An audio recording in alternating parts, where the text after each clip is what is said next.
পৃষ্ঠা 149।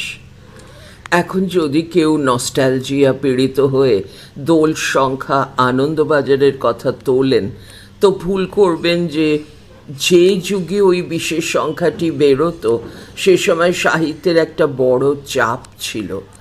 একসঙ্গে অনেক প্রলিফিক লেখক এবং তাঁদের নির্দিষ্ট পাঠক কুল, কেটারিং টেকনোলজিটাই ছিল ভিন্নতর প্যারাডাইসের।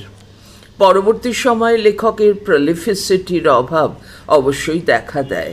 এর অন্যতম কারণটি নিশ্চিতভাবে বৃহৎ পুঁজি, নিয়ন্ত্রিত হাউসের সঙ্গে আপোষ রফা অথবা লবিইং এর সঙ্গে সংশ্লিষ্ট। লক্ষণীয় গত 3-4 বছর ফি পুজোর সংখ্যায় আমরা 3 থেকে 5 জন নতুন উপন্যাসকারকে পাই। পরের বছরই তাঁরা উদ্বাহিত হন, আবার হাজির হন নতুন মুখ। ব্যাপারটা অনেকটা অমিতাভ, রাজেশ খান্না, ধর্মেন্দ্র খচিত বোম্বাই ইন্ডাস্ট্রি থেকে আজকের প্রতি মাসে নতুন নায়কের বলিউডের রূপান্তরণের অনুরূপী বলা যায়। মাল্টিপল পছন্দের পরিসর খোলা রাখতে হবে নতুন বাজার অর্থনীতিতে, নচেত পণ্যটির পণ্যত্ব হাওয়া। সেক্ষেত্রেও সাহিত্য নয়, নতুন সাহিত্যিকই মুখ বিবেচ্য। খারাপ ভাষায় বললে নতুন মুরগি, কিন্তু কিছু করার নেই। এই মুরগিটি হওয়ার জন্য হাজারখানেক বাঙালি কলমচি হাপিত্তেশ করে বসে আছে। উপন্যাস এখানে বড় কথা নয়, আসল প্রয়োজন নেম ড্রপিংয়ের। অগস্ট মাস থেকে শহরের মোড়ে মোড়ে শোভা পাওয়া বিজ্ঞাপন ব্যানারে নাম চমকানোর এই টাইম অ্যান্ড স্পেসে বাংলা ব্যান্ড, বলিউড নায়ক নায়িকা, উপন্যাস লেখক সবাই একাকার। এক্ষেত্রে দোষটা কি বিগ হাউসের, নাকি লেখকের, নাকি পুঁজির চূড়ান্ত রমরমার বাজারে এটাই দস্তুর?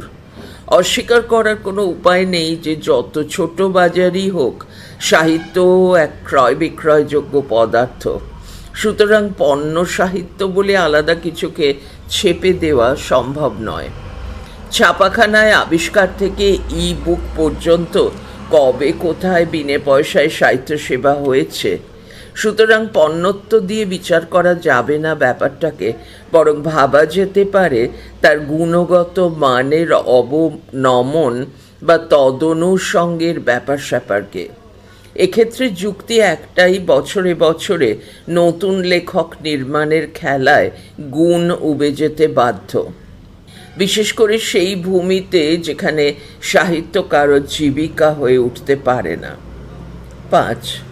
অতএব নস্টালজিয়া, অতএব ফিরে যাওয়া স্মৃতির সুড়িপথ বেয়ে কোথায় বলা কঠিন। রুমি চক্রবর্তীর 14 বছর বয়সে, নাকি ইয়াদোঁ কি বরাতের গানে? ভীষণ কঠিন সে হিসেব কষা।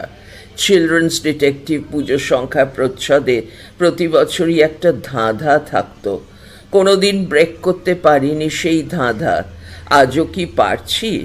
পণ্য সাহিত্য স্মৃতি অথবা বিস্মৃতির জঙ্গল সরিয়ে কোনো একটা মাত্র সত্যকে বার করতে পারছি না কিছুতেই।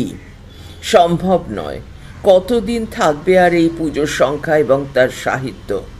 বিক্রি কমছে নিদারুণ শপিং মলে। পুজোর বাজার করলে ফ্রিতেও পাওয়া যায় বেশ কটা পুজোর সংখ্যা। পুজো শেষ হওয়ার 1 মাসের মধ্যেই নামমাত্র দামে তাদের কিনতে পাওয়া যায় কলুটোলা স্ট্রিটের ফুটপাতে। কারা রিজেক্ট করায় এদের? পাঠকই তো। পৃষ্ঠা 150। তাহলে কোথাও প্রতিরোধ রয়েছে, সবটা গিলছে না সবাই। কোথাও ছুঁড়ে ফেলে দেওয়ার একটা মানসিকতা ঠিক কাজ করে যাচ্ছে। বাঁক বদল ঘটবে কি? কিসের বাঁক তা অবশ্য জানা নেই, তবে কিছু একটা ঘনিয়ে উঠছে নির্ঘাত তলায় তলায়, এসব বৃত্তের বাইরে। শারদ পত্রিকা আর তার চৌহদ্দির থেকে বহু দূরে নিশ্চিতভাবেই রচিত হচ্ছে সাহিত্য। তাকে আন্ডারগ্রাউন্ড বলা ঠিক হবে না, উচিত নয়। এভাবেই একদিন রচিত হয়েছিল হারবার্ট। পুজো সংখ্যার তাগিদ থাক বা না থাক, লেখা নিশ্চয়ই থাকবে। মধ্যে মধ্যে আর লবিং এর পুষ্পুল সরিয়ে সে লেখা নিশ্চয়ই ভেসে উঠবে বাজার জঞ্জাল আর মাল্টিপ্লেক্স কোলাহল ভেদ করে। দেখা যাক কতদিনে উঠে আসে তারা। আনন্দবাজার পত্রিকার 6 পাতায় প্রথম পুজোর সংখ্যা প্রকাশিত হয় 1922 সালে 1329 সন। পৃথক পুজোর সংখ্যা হয় 1926 সালে, দাম ছিল 2 আনা। দেশ পত্রিকার প্রথম শারদীয় সংখ্যা প্রকাশ হয় 1934 সালে। অমৃত পত্রিকার প্রথম পুজোর সংখ্যা বের হয় 1961 সালে। মাসিক বঙ্গবাণী পত্রিকার পুজোর সংখ্যায় আশ্বিন 1329 শরৎচন্দ্র চট্টোপাধ্যায়ের মহেশ গল্পটি ছাপা হয়। মাসিক বসুমতী দুর্গাপুজো উপলক্ষে বিশেষ সংখ্যা করেছিল 1925 থেকে 27 সাল পর্যন্ত।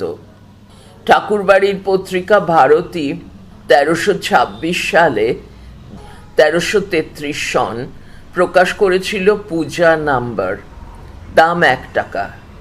সূত্র দুর্গাপূজা সেকাল থেকে একাল, বিমলচন্দ্র দত্ত। নিচে একটি সাদা কালো মহিষমর্দিনীর ছবি দেওয়া হয়েছে, মহিষাসুরের সঙ্গে যুদ্ধ হচ্ছে। পড়া চলছে পরের ফাইলে, পৃষ্ঠা 151। পুজোর গান সেকাল একাল, স্বপন সোম।